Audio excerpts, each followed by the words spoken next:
अस्सलाम वालेकुम। मेरा नाम हुमायूं इफ्तिखार राजा है और ये वीडियो लास्ट वीक से ड्यू थी। जब मैंने लास्ट 2 वीडियोस में कहा था कि हम मार्केट डायरेक्शन भी ज़रा सी देख लेंगे, क्योंकि इंटरनेशनली चीज़ें चेंज हो रही हैं। कमोडिटी प्राइसेस इंक्रीज़ हो रही हैं तेज़ी से, जिसकी वजह से पाक रुपये डिवैल्यू करना पड़ गया था हुकूमत को। जब भी पाक रुपये डिवैल्यू होता है, ओबियसली जब इंपोर्ट ज़्यादा हो गई हैं, एक प्रेशर बिल्डअप होना स्टार्ट हुआ है। ट्रेड डेफिसिट को ईज़ आउट करने के लिए रुपये डिवैल्यू किया जाता है, तो एक्सपोर्ट इंपोर्ट इक्विलिब्रियम दोबारा गेन हो जाता है। एक अच्छा साइन था कि गवर्नमेंट ने 169 रुपीज़ पर डॉलर के ऊपर आकर 1.2 बिलियन जो डॉलर्स मार्केट में रिलीज़ किए, ताकि इससे ज़्यादा नीचे ना गिरे रुपया। एक ये अच्छा साइन था। सेकेंडली ये है कि जब रुपये डिवैल्यू होता है तो महंगाई का एक तूफ़ान आता है, इन्फ्लेशन इंक्रीज़ हो जाती है। अब इस महंगाई के तूफ़ान को रोकने के लिए ऑब्वियसली हर चीज़ के रेट में ग्रोथ आती है, तो इकोनॉमिक ग्रोथ ओवरहीट होना स्टार्ट हो जाती है। इसकी वजह से उसे रोकने के लिए, इन्फ्लेशन को कंटेन करने के लिए इंटरेस्ट रेट इंक्रीज़ करना पड़ जाता है स्टेट बैंक ऑफ पाकिस्तान को। तो मॉनेटरी पॉलिसी का हम लोग इंतज़ार कर रहे थे, क्योंकि एक चांस था कि अगर इंटरेस्ट रेट इंक्रीज़ करती है हुकूमत, तो हाउसिंग सेक्टर को लो कॉस्ट फाइनेंसिंग जो कर रही है, लोन मिल रहे हैं लोगों को, इसकी सब्सिडी ओबियसली 3%, 5% और 7% के रेट से गवर्नमेंट इंटरेस्ट दे रही है, लोन दे रही है। तो अगर इंटरेस्ट रेट पहले जो प्रैक्टिसेस थी 2%, 2.5%, 3%, इस तरह अगर इंक्रीज़ किया जाता अचानक, तो ग्रोथ बहुत तेज़ी से रुकनी थी और ये मैशियत के लिए भी नुकसानदेह था। ओबियसली मैशियत का पहिया ऐसा हो जाता, बहुत सारे प्रोजेक्ट्स रुक जाते, तो रोकने पड़ जाते, तो लोगों को भी नुकसान होता। अब ये सब्सिडी का अमाउंट इंक्रीज़ हो जाता कि 7% पे 3% के ऊपर बाकी 4% हुकूमत बोझ उठा रही है। लेकिन अगर वो 8, 9, 10% होता तो हुकूमत पर बोझ ज़्यादा पड़ता। तो ये अच्छी चीज़ हुई है कि हुकूमत ने इतना ज़्यादा नहीं इंक्रीज़ किया, जैसे 25 बेसिस पॉइंट का कहा था, यानी 0.25% कि हम लोग ट्राई करेंगे नेक्स्ट टाइम से इंक्रीज़ भी करना हो तो माइनर इंक्रीज़ हो, जिससे टोटली इकॉनमी शेक ना हो। तो अंदाज़ा था 0.25% इंक्रीज़ हो, अगर ज़्यादा भी करती है तो 0.75% तक जा सकता है। अच्छा इंडिकेटर था, 0.25% इंक्रीज़ किया है। अब इसका उम्मीद कर सकते हैं कि उस वक़्त ख़दशा था कि ये हो सकता है कि अगर सब्सिडी अमाउंट ज़्यादा हो जाता है तो गवर्नमेंट इसका भी रेट इंक्रीज़ कर सकती है, लो कॉस्ट लोन्स जो है इसका। ओबियसली इसका फिर कंस्ट्रक्शन सेक्टर के ऊपर भी इम्पैक्ट आना था, लेकिन ज़्यादा नहीं इंक्रीज़ किया, जिसकी वजह से इसके रेट्स भी वही हैं। हुकूमत के ख़जाने पे इस सब्सिडी का इतना ज़्यादा बोझ नहीं होगा। अच्छा, अब हुकूमत ने पहले स्टेप में डिवैल्यूएशन की है, दूसरे स्टेप में थोड़ा सा इंटरेस्ट रेट इंक्रीज़ किया है, तीसरे स्टेप में जो ओबियसली कमोडिटी प्राइसेस इंक्रीज़ हुई पड़ी थी, उन्हें रिड्यूस करने के लिए गवर्नमेंट ने टैक्स अमाउंट में रिडक्शन जो है वो की है। बहुत सी चीज़ें जो हैं, पेट्रोल हो गया, इसके अलावा जो मोस्टली इंपोर्ट होती थी, उन पर जीएसटी और अदर टैक्सेस जितने भी हैं, लेवीज़ वगैरह, इन सब का अमाउंट डिक्रीज़ कर दिया है गवर्नमेंट ने, जिसकी वजह से टैक्स अमाउंट डिक्रीज़ कर दी है, परसेंटेज डिक्रीज़ की है, जिसकी वजह से थोड़ी बहुत गवर्नमेंट को तो हिट लगनी है उसके रेवेन्यूज़ को, लेकिन आवाम के ऊपर इतना ज़्यादा बोझ नहीं पड़ना। आलमी सतह पर कीमतें बहुत ज़्यादा इंक्रीज़ होती रहती हैं, तो ओबियसली एक ना एक दफ़ा आवाम पर भी बोझ पड़ेगा इसका। लेकिन अगले 2 महीने जो हैं, अगली मॉनेटरी पॉलिसी तक तकरीबन समझ लें स्टेटस को मेंटेन्ड है। तो ये जो कंडीशन देख रहे थे हम लोग, कंज्यूमर फाइनेंसिंग जो है मोस्टली एक स्टिमुलस होता है इकोनॉमिक रिवाइवल का। गाड़ियों के लिए भी स्टिमुलस दिया था, इंटरेस्ट रेट लो किया था, घरों के लिए भी इंटरेस्ट रेट लो किया था, लेकिन ऑटो फाइनेंसिंग जो है उस पर थोड़ी सी रिस्ट्रिक्शंस लगा दी हैं, लिमिटेशंस लगा दी हैं। जैसे पहले 7 साल तक मैक्सिमम टाइम ड्यूरेशन होती थी लोन रिपेमेंट की, उसे डिक्रीज़ करके 5% कर दी है अदर एंटिटीज़ के लिए, और इंडिविजुअल्स जो हैं उनके लिए पहले 5% था, उसे रिड्यूस करके 4% जो है ये कर दिया है। इसी तरीके से एक टाइम में 30 लाख से ज़्यादा आप लोन नहीं ले सकते गाड़ी ख़रीदने के लिए, और इसके साथ साथ आप पहले 15% डाउन पेमेंट पे गाड़ी बुक करा लेते थे, अब 30% आपको डाउन पेमेंट करना होगी। तो इससे गाड़ियों की इंपोर्ट थोड़ी स्लो डाउन होगी, उनकी फाइनेंसिंग भी स्लो डाउन होगी। ये 1000 सीसी से ऊपर की जो मैन्युफैक्चर्ड कार्स हैं उनके लिए, और इंपोर्टेड जो कार्स हैं उनके लिए। सेकेंडली हम ये देखते हैं कि कंस्ट्रक्शन इंडस्ट्री जो है, जब स्टिमुलस आया था तो इसकी वजह से डिमांड बहुत ज़्यादा इंक्रीज़ होना स्टार्ट हुई थी। सीमेंट प्राइसेस 570 रुपीज़ पर बैग थी, जो कि 750 से ऊपर चली गई है।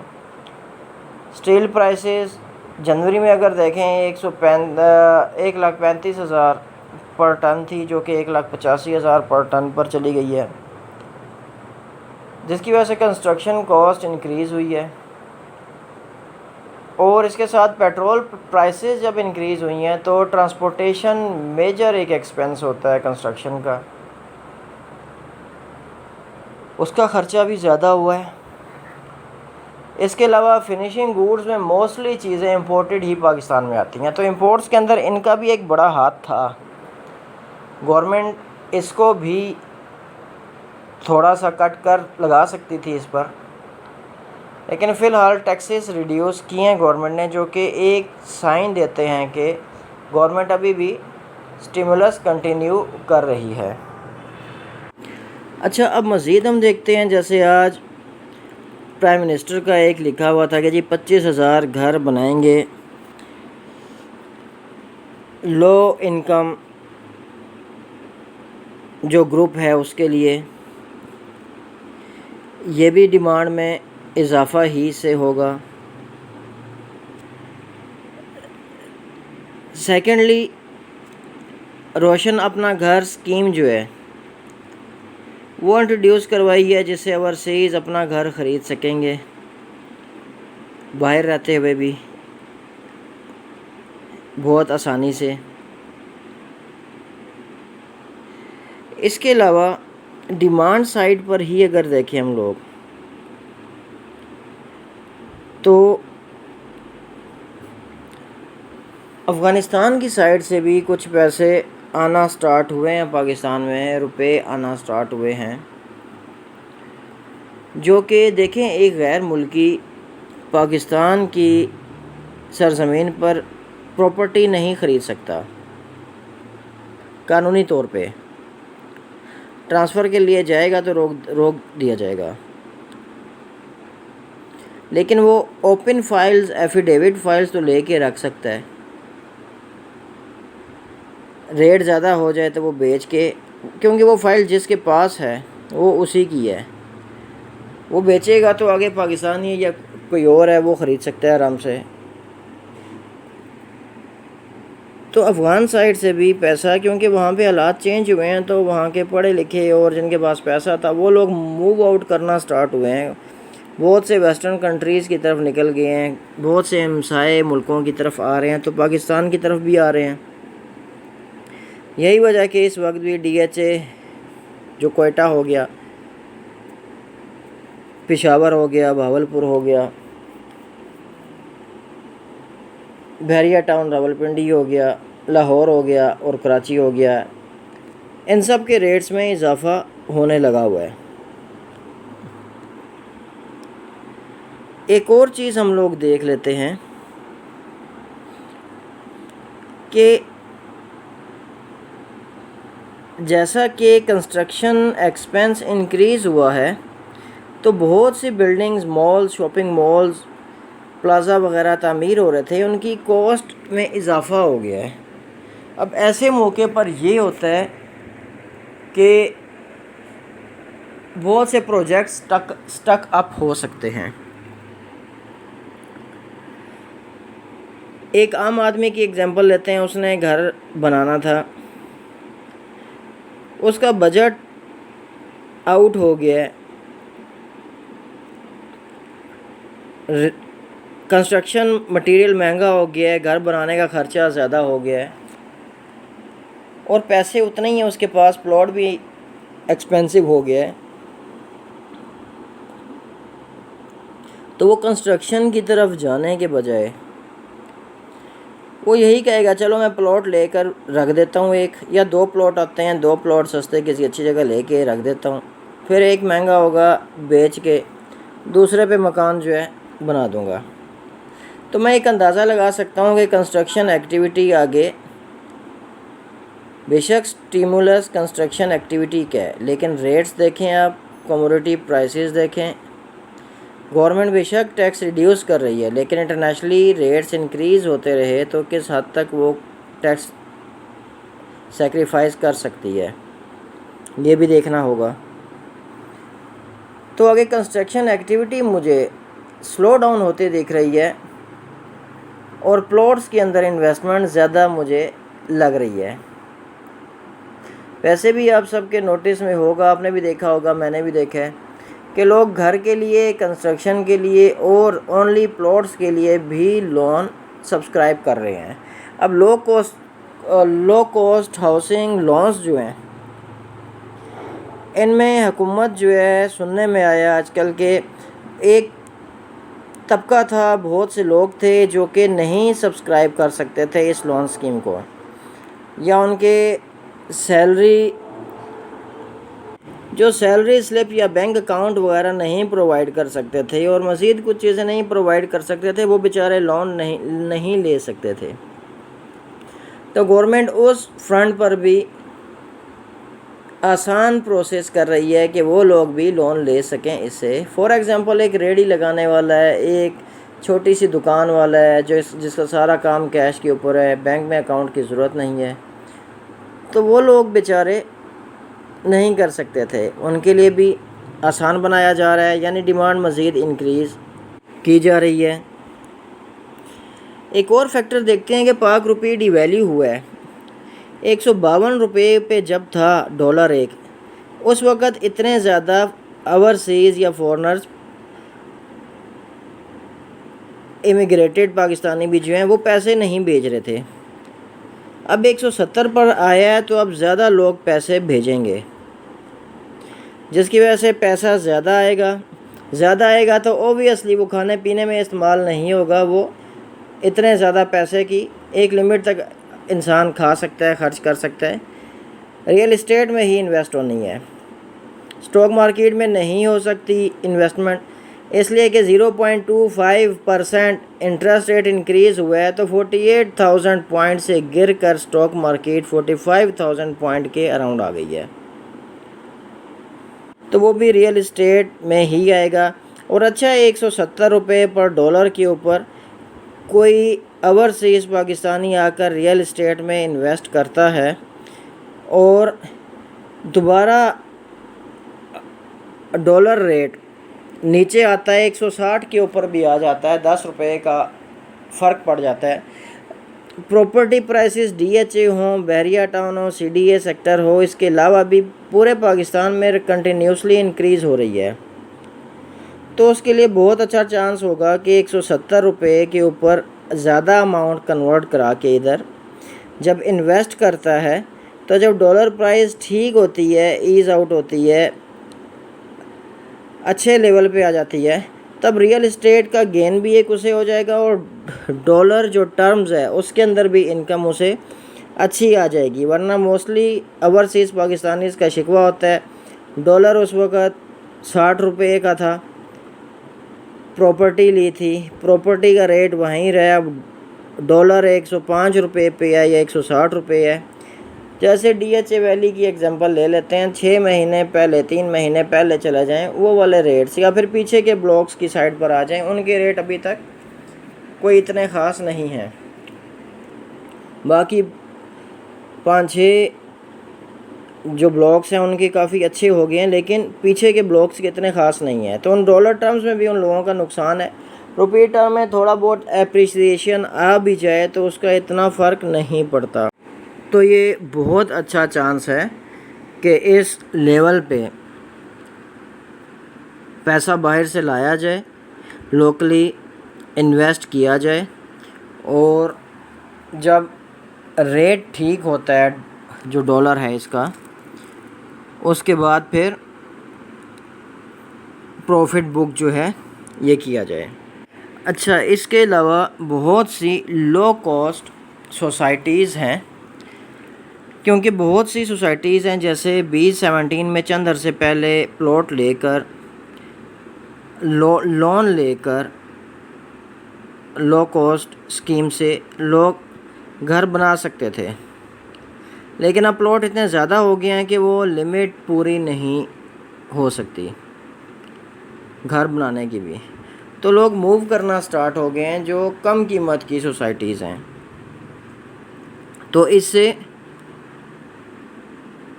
कम कीमत की अच्छी सोसाइटीज़ जो हैं उनके भी रेट्स इंक्रीज़ होंगे,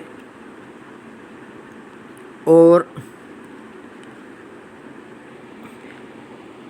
मुख्तलिफ़ सोसाइटीज़ हैं जैसे बहरिया टाउन ने लाहौर में अपनी नई इन्वेंट्री फेंकी है। ये सप्लाई साइड पे इंक्रीज़ है थोड़ा सा, लेकिन आप दूसरी बात नोट करें, बहरिया टाउन, रावलपिंडी और कराची में नई इन्वेंट्री नहीं आई। वो इसलिए कि आपको याद होगा 1-2 साल पहले, 1 साल नहीं 2 साल पहले, बहरिया टाउन ने बहुत ज़्यादा प्लॉट्स बहरिया टाउन रावलपिंडी में अपनी इन्वेंट्री फेंकी थी। 35 लाख के अराउंड 10-10 मरला के जो प्लॉट थे, 25 लाख के अराउंड 5 मरला के प्लॉट्स थे। तो अभी तक बहरिया टाउन की पिंडी और बहरिया टाउन जो कराची में इन्वेंट्री नई नहीं आई जो बहरिया टाउन के पास है। तो इससे हम अंदाज़ा लगा सकते हैं कि बहरिया टाउन के हाथ में जितनी इन्वेंट्री थी वो लोग सारी डिस्पोज ऑफ कर चुके हैं। अब मज़ीद पैसे नहीं है कि इन रेट्स के ऊपर मज़ीद कमा सकें। बहरिया टाउन लाहौर में थी तो वहाँ पे उन लोगों ने मज़ीद पैसे कमाने के लिए इन्वेंट्री डाली है। तो इसका इम्पेक्ट क्या होना है कि सप्लाई मज़ीद नहीं आनी और यही जो प्लॉट हैं इनके रेट्स मज़ीद इंक्रीज़ होने हैं।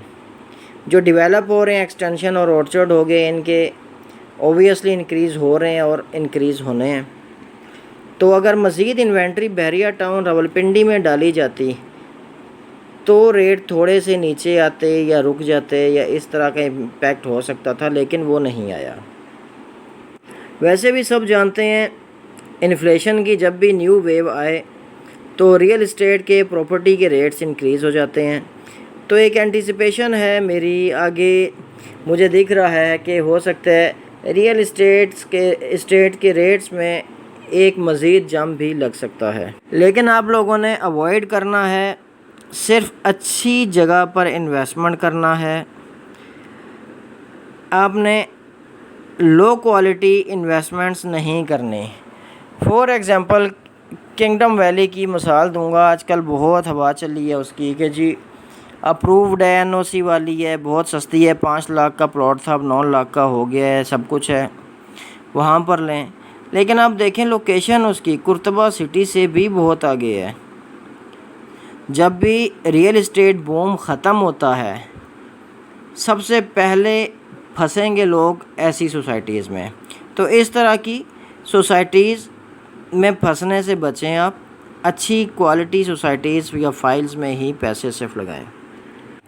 अच्छा, सप्लाई साइड पे न्यू इन्वेंट्री की बात हम लोगों ने की, जैसे उसी तरह सप्लाई साइड पे एक और भी चीज़ है कि हुकूमत पहले जिस स्पीड से एनओसीज़ अप्रूव होते थे सोसाइटीज़ के, उसकी निस्बत अब ज़्यादा तेज़ी से एनओसीज़ अप्रूव कर रही है। वैसे भी खबर थी एक कि 60 दिन या 90 दिन के अंदर एनओसी अप्रूव करना होगा अगर कोई मसला ना हो,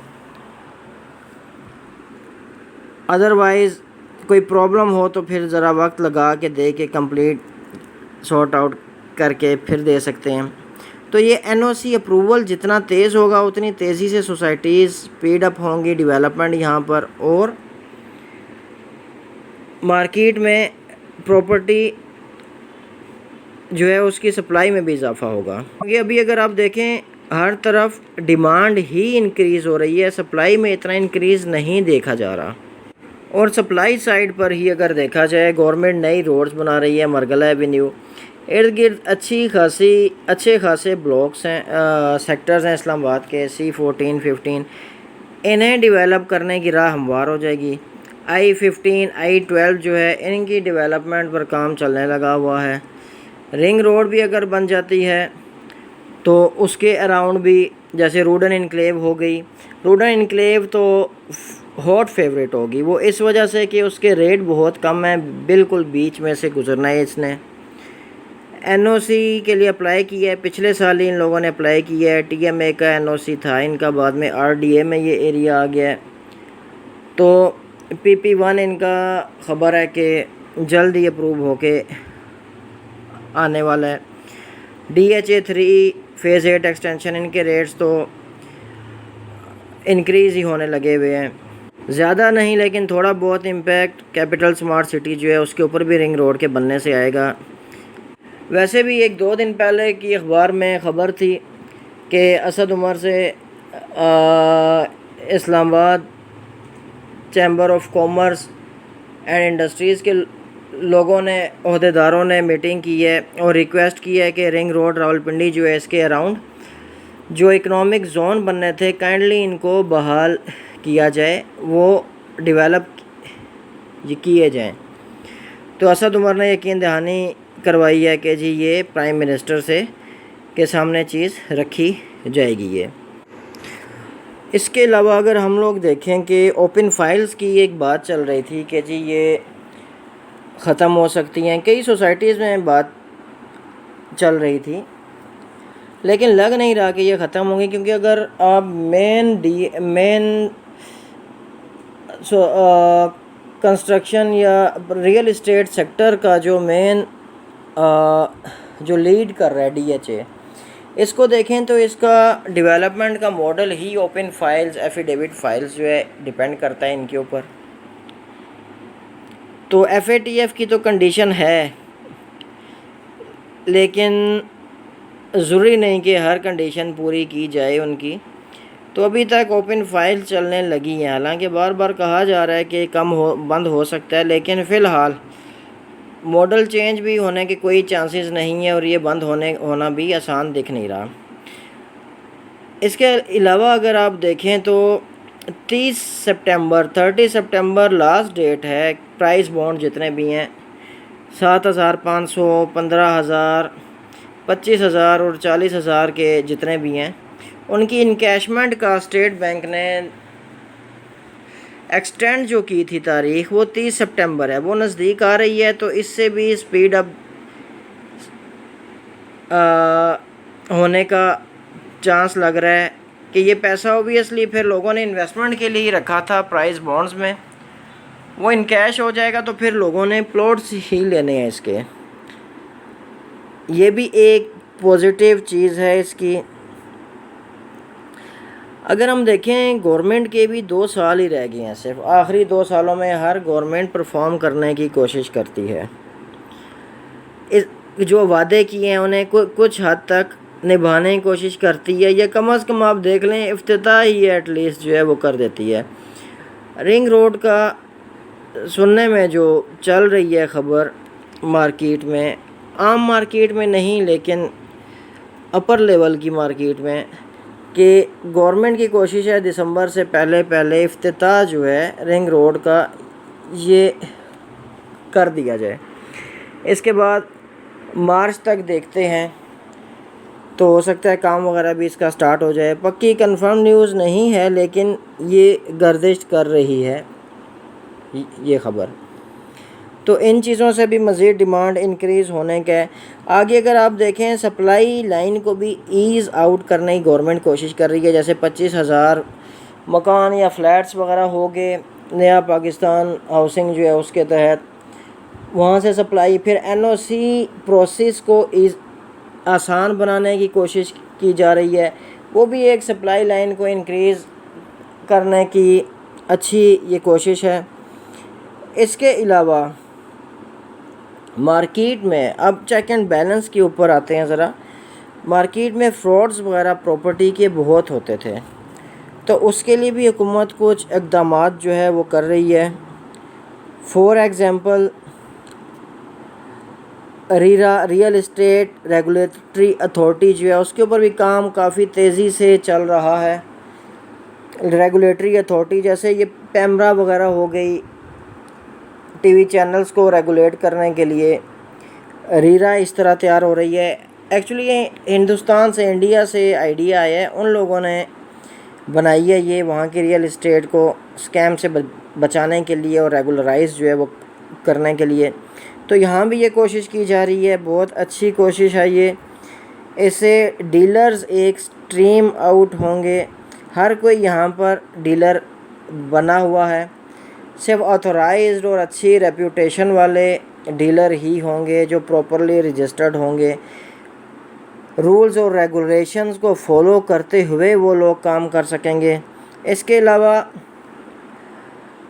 लैंड रिकॉर्ड को ऑटोमेशन पर लेके जा रहे हैं, डिजिटलाइज कर रहे हैं, जिसकी वजह से एक आदमी अपनी कंप्लीट जो होल्डिंग है, जो प्रॉपर्टी है उसकी इनहेरिटेड हो या जो भी हो, उसका रिकॉर्ड देख सकेगा। किसी भी फ्रॉड के चांसेस कम हो जाएंगे। पटवारियों के साथ मिलकर जो धोखाधड़ी होती थी उसके चांसेस कम हो जाएंगे इंशाल्लाह। और इसके अलावा ब्लैक लिस्टेड लोग जो हैं वो जो पैसा लगा रहे होते हैं उन्हें भी अवॉइड करने के लिए एक मोबाइल ऐप जो है वो तैयार हो रही है। FBR जो है ऑलमोस्ट कर चुका है, जिसमें फीड करनी होगी इंफॉर्मेशन बायर की, सेलर की। जो डीलर है वो अपनी भी पिक्चर्स भी उसके अंदर करेगा। अगर कोई भी ब्लैक लिस्टेड आदमी है तो उसके अंदर पता लग जाएगा कि नहीं, इसके नाम नहीं करनी, ट्रांसफ़र नहीं करनी, और ऑटोमेटिकली गवर्नमेंट को पता लग जाएगा उसकी लोकेशन वगैरह जो भी है। और ब्लैक मनी को भी रोकने के लिए जैसे मोस्टली टॉप लंबे लंबे लगाए जाते हैं, 40 लाख का प्लॉट है, 30 लाख बेचने वाले को दे के, बायर से 40 लाख लेके 10 लाख अपनी जेब में जाते हैं। FATF की कंडीशंस हैं कि जी रियल इस्टेट सेक्टर को एक तरीके से स्ट्रीमलाइन किया जाए कि काला पैसा जो ऑटो सेक्टर है उसमें भी ना जाए, रियल इस्टेट सेक्टर है उसमें भी ना जाए, जो गोल्ड से रिलेटेड है, जेवर वगैरह तैयार होता है, वहाँ भी ये काला पैसा ना जाए। ये चेक एंड बैलेंस के लिहाज से भी अच्छी न्यूज़ हैं। इसके अंदर सप्लाई के लिहाज से भी अच्छी न्यूज़ हैं, डिमांड के लिहाज से भी अच्छी न्यूज़ हैं। और इंटरनेशनली जो प्रॉब्लम्स कुछ आ रही थी जिसकी वजह से लो कॉस्ट लोन स्कीम के ऊपर ऑब्वियसली ये रेट इंक्रीज़, ये सारा कंस्ट्रक्शन सेक्टर स्टिमुलेट ही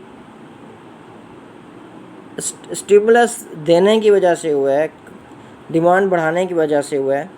तो ये स्टिमुलस वापस लेने के बजाय दूसरे तरीक़ों से इसको हल करने के लिए कोशिश गवर्नमेंट कर रही है। अल्लाह करें इंटरनेशनल लेवल पर इतने ज़्यादा रेट इंक्रीज़ ना हों, वापस कमोडिटी प्राइसेस ठीक रेट्स पर आ जाएं, लेकिन 2 महीने तक का तो नहीं लग रहा। अब 2 महीने के बाद की सिचुएशन जो है, मॉनेटरी पॉलिसी पे नज़र रखिएगा। फिर अगर इंक्रीज़ करती है हुकूमत इंटरेस्ट रेट को, तो इससे कंज्यूमर फाइनेंसिंग जो है, कंज्यूमर फाइनेंसिंग ऑटो लोन हो गया, दूसरे लोन हो गए, ये हाउसिंग लोन भी इसके अंदर आता है, इस पर भी इम्पैक्ट पड़ सकता है, फ़र्क पड़ सकता है।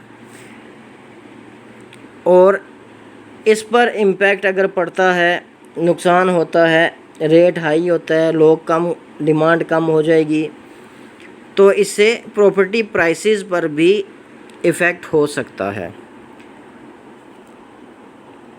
तो फ़िलहाल आलमी सतह पर हालात ख़राब हो रहे हैं, लेकिन मुकामी सतह पर इन चीज़ों को दूसरे तरीके से डील करने की कोशिश की जा रही है कि इन स्कीम्स पर इफ़ेक्ट ना हो। इसकी भी एक लिमिट होगी, उस लिमिट से ज़्यादा अगर इफ़ेक्ट हो जाता है तो ऑब्वियसली गवर्नमेंट को फिर इधर भी कट लगा सकती है। तो निगाह रखिएगा, मैं भी इंशाल्लाह आप सबको इन्फॉर्म करता रहूँगा, क्योंकि आपने देखा होगा लास्ट ईयर जब स्टिमुलस पैकेज आया था, कंस्ट्रक्शन पैकेज आया था, तो 6 महीने लगे थे रेट्स को स्पीड अप होने में। अप्रैल मई के मंथ में आया था और रेट सितंबर अक्टूबर में इंक्रीज़ होना स्टार्ट हुए थे। जो समझदार लोग थे उन्होंने टाइमली एक्ट किया था, जो ख़रीदारी करनी थी वो कर ली थी, फिर रेट इंक्रीज़ हुए थे। और जिन लोगों ने लाइटली लिया था उन्हें वो इग्नोर करते रहे थे, और अब जब रेट ऊपर चढ़ गए हैं, अब वो नई इन्वेस्टमेंट एवेन्यूज़ ढूंढने की कोशिश कर रहे हैं इसके अंदर। फ़िलहाल अभी भी रेट ऊपर जा रहा है, कहीं ना कहीं छोटी इन्वेस्टमेंट भी मिल जाती है, दरमियाने साइज़ की भी, बड़े साइज़ की भी इन्वेस्टमेंट मिल जाती है। तो लोग जो हैं टाइमली जो फ़ैसला करते हैं वही कामयाब होते हैं। जैसे ऑटो फाइनेंसिंग पे लिमिटेशंस सख्त कर दी हैं, उसकी regulations, prudential regulations state bank ने चेंज की हैं, वो सख्त हो गई हैं थोड़ी। तो बहुत अच्छी चीज़ है कि हाउसिंग सेक्टर की नहीं हुई। अगर फॉर सपोज हाउसिंग सेक्टर की भी थोड़ी सख्त की जाती तो अभी बहुत से लोग लाइल्म होते और समझने वाले अपनी प्रॉपर्टी बेच के प्रॉफिट बुक करके मार्केट से निकल चुके होते।